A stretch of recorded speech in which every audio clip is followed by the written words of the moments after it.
Hey everyone, I'm bringing you a pretty cool free-to-play war game that takes place on the high seas by Jeffrey Knudsen. This game has kind of been around for a couple of years, but I haven't seen it see much play, and I just so happened to stumble across it. I printed it out. It's a free-to-play print game, and played a couple games of it with my wife, and it's a heck of a lot of fun. And you basically get everything you need to play the game. I did some upgrades to it. These tiles here that you use for the board, I upgraded a little bit than the ones that you get, but basically you get the rules and you get a print sheet. So Jeffrey, he runs a website which has some naval-based combat games. I'll put a link down below so you can check out his stuff and also get your hands on this game. He also has a mass battle game on the high seas called Admirals. But he basically writes in a little description about this game that he was testing the waters to try and say that historical war games don't necessarily need to be rules bloated, and you have to have a PhD to be able to play these games. That through simple mechanics, one could recreate historical events that could happen. So what I want to do here is just kind of show you what this game is about, and then let you go take a look at yourself, download it, play it. I think it's really fun. It's small, so it's a great travel game, I think. He gives you some paper counters. I happen to have some extra pirate ships left over from Pirates of the Spanish and Main game that I have. But anything will work as long as, scale-wise, it kind of fits. All right, let's just take a quick run through, and I'll show you how this is working. So each ship has, let's see here, each ship has basically a loadout. In the game description, it says that basically, in the age of sail, typically ships of similar caliber and strength would only fight each other because, if you were outgunned, you just run away. There's no point in it. And generally, in the book, he gives a few different loadouts for ships. This is a very generic ship. Basically, we have three typical cannons. He also provides some carronades and some heavier cannons for longer range. So you can load your ships out however you please. And this is really interesting because I could really see the mechanics of this game being used for maybe even spaceship battles or something like that. Just swapping out the different types of weapon systems to do different things. So basically, this is your ship's loadout. The three sails help determine how much wind you're going to pick up and your speed. And then you have a starboard and a larboard set of cannons.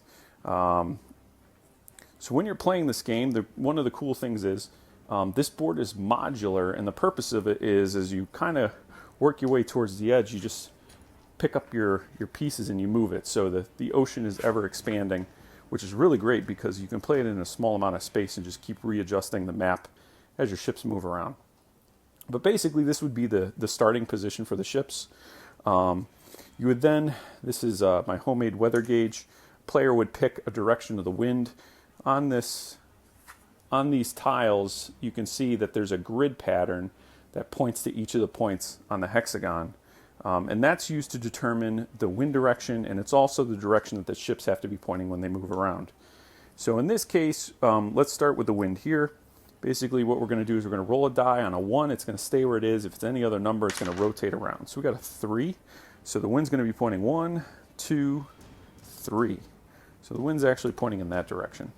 Now, if a ship had started directly into the wind, they'd be allowed to pivot just so, the starting is not directly into the wind.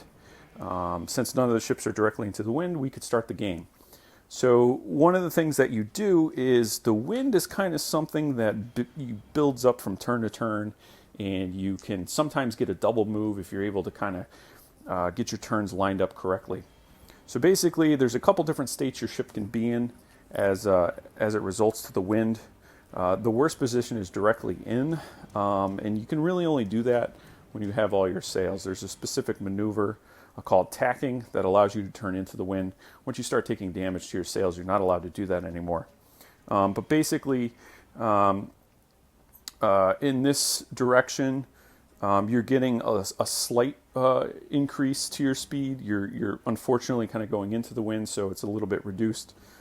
This one is actually the best because your sails are kind of lined up in front of each other. You don't actually want to be directly with the wind because sails in the rear of the ship block the sails in the front catching the wind. So being at a slight angle like so gives you the most wind points for movement. And then being straight with the wind is kind of the second best if the situation occurs. Turning, as far as turning, each turn you will move in the direction you're currently facing, and then you will be able to pivot up to one basically angle on the board. Unless you're turning away from the wind, you can go up to 2 so long as you never turn into the wind. So let's just say this is our starting. We would calculate how many wind points we have, and basically if we end up with more than 3, the ship has to move. So this ship, basically being in the best position, is going to get 3 wind points for the first sail that it has unfurled. For each additional sail, it's going to get an additional 1. So this ship's actually going to have 5 for its starting wind value. Let's take a look at this other ship here. They're basically close hauled, which is the slightly into the wind direction. So this only gives you 1. They do, however, have 2 additional unfurled sails, so they're going to end up with 3, which is just enough to be able to move this turn. So basically, to determine who has initiative, we see who is further upwind to the other ship. And all you basically do is you look at the way the wind direction is pointing, and you make kind of a V-shaped angle from your ship and see if any other ships are further up the board in that V shape. So if we make the V-shape angle here, there's no ships over here, so we're okay. Then we look at this one and we make the V shape, and this ship is directly on the line, but it's still on the line, so it counts. So this ship is currently upwind of that. So this ship has initiative. What does initiative do? Well, it allows you to choose whether you want to maneuver first or force your opponent to. And it also allows you to force your opponent to change their sails first, so you can kind of see what they're doing. Okay, so now that we've determined that this ship has initiative, this ship can choose whether they want to move first or not. They're going to pass movement first over to the other ship. Because the ship has 3 or more current wind points, it must move. So basically it's going to spend 3. It's going to spend 3 of its points. It's going to move directly forward, and then you're able to pivot. Now, we could pivot into the wind and start attack, but what that would do basically is we would lose all of our wind points, which we already did anyways, but we'd also have to furl up all of our sails. Basically, it kind of sticks our ship in one spot for one turn. I don't think they want to do that quite yet. They're just going to keep the current heading that they are. So after the movement, it goes to this ship. This ship has 5, so they're going to spend 3, go down to 2. They're going to move forward 1, and then they're going to choose whether or not they wish to pivot. I think maybe a good idea for this ship is to maybe pivot up 1. They're not going to be into the wind. They're going to lose some speed, but we already have 2 here, and this is going to allow me to keep this ship upwind from that ship to maintain initiative.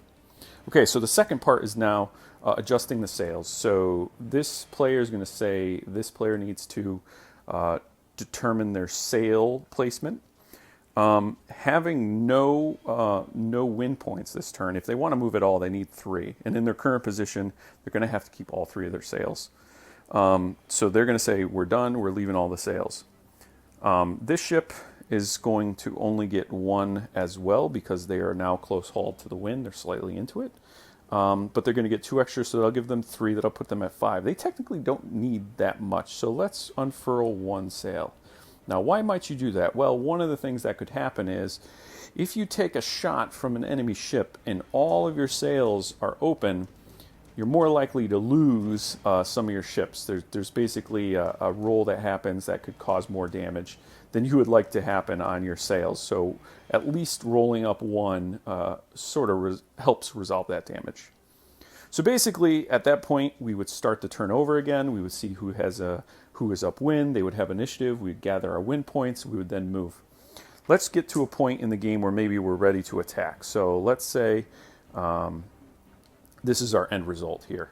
So at the end of the movement step, we're looking at the ships. Maybe this ship's going to, knowing that there's going to be some firing going on, they're going to basically roll up some of their sails to not take less damage. So how do we resolve attacks? Well, this ship, represented by this area of cannons, is going to fire its starboard side cannons at the enemy ship. Basically, I didn't put any tokens here, but at the start of the game, all ships, basically cannons, are kind of like dry powder, and they gain a bonus to the very first time that they fire each game. So this ship firing, they're going to lose their token. They're going to flip over their 3 cannons, and the way that the standard cannons work is that you count how many points away in this V-shaped pattern that basically happens off of the ship. And for each point away, you add 2 to that, and that's what you need to roll. So this ship is currently 1, 2 away. So we add 2 to that, and that's a 4. So if I can roll a 4 or better, and it's 1 die per typical cannon, a 4 or better will cause a hit. But because it was dry powder, we're actually getting a +1 bonus. So this is going to be a 3+ to hit. So before you roll your dice, now that we know what we have to determine how we're going to fire. So these ships would basically ride the waves, and you could either fire high, aiming at the sails, or you could fire low, aiming at the guns. This ship, we're going to shoot for the sails, so we're going to aim high. So first we determine, we say where we're going. We're going to attempt to aim high, and we're going to hit on a 3+. So we're going to roll the dice. We got a 2, so that's a miss, and we got a 5 and a 6, 2 hits. So now we just need to determine if some of those shots actually did hit high. So basically all we need to do is not roll any 1s. If we roll anything but a 1, they hit high. If they roll a 1, if the shot was just slightly too low, and it's going to hit the body of the ship. So we'll roll again, no 1s. So 2 damage to the rigging and sails of the enemy ship. After this ship fires, we do not resolve what the damage does yet. We immediately go to the other ship, and the other ship gets a chance to fire back. Now, they're the same distance away from me. They're going to be firing their larboard side. Nope, I'm sorry. They're going to be firing their starboard side at me. They also have bonus. They're going to aim low on this one. So we already know we're 2 away, so we're going to add 2. But we have dry powder, so it's going to be a 3+. Unfortunately, they only got 1 hit. And now the opposite happens when you aim low. If you roll a 6, you hit the sails. If you roll anything else, you hit low. They rolled a 6, so it's going to be 1 damage to the sails.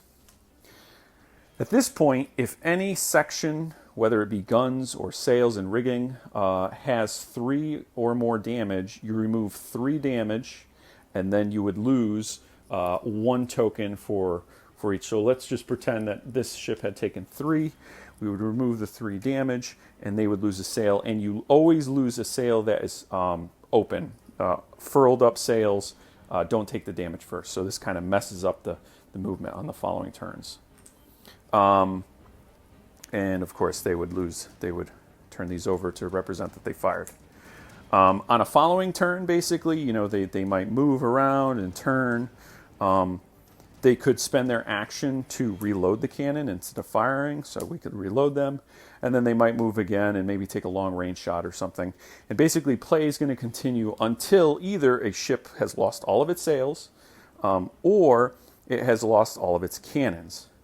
The other thing that can happen is the boarding action. We'll do the boarding action really quickly here. So if at any point in the game the 2 ships end up having to occupy the same point on the map, a boarding action is resolved. Basically, the way the boarding action works is each player rolls 1 die, and they add up the total number of cannons they have left on their ship. Kind of represents the crew. Adds that to their die roll. The person who rolled with the bonus of their cannons higher wins, and the loser loses 1 cannon. And then you roll again, player loses a cannon, roll again, until somebody loses all their cannons, and then that ship is defeated. Pretty simple rules, but it's really fun. There's some interesting things that happen. You mess up a lot dealing with the wind gauge and thinking you're doing something that's going to be the right move, and then your opponent kind of switches tactics, maybe takes a long way around, or maybe you're going for their sails so they can't use the tack action to turn into the wind, and who's getting the wind gauge each turn to to determine initiative. It's a really fun, easy game, and it's free rules. You can't beat free. And it's a real good, I think, travel game. And I could definitely see some of the mechanics of this game being converted for maybe a spaceship game. Maybe instead of having a wind, there's some sort of momentum mechanic to it where the ships are kind of sliding around, but still using this hex grid and placing, as your ships kind of move off the map. I think there's some really good bones in this game. So anyways, that's Captain's Bold by Jeffrey Knudsen. I think this is a cool game. Wanted to just kind of put it out there in the world, and hopefully others will enjoy it as well as I did. All right, take care, everyone.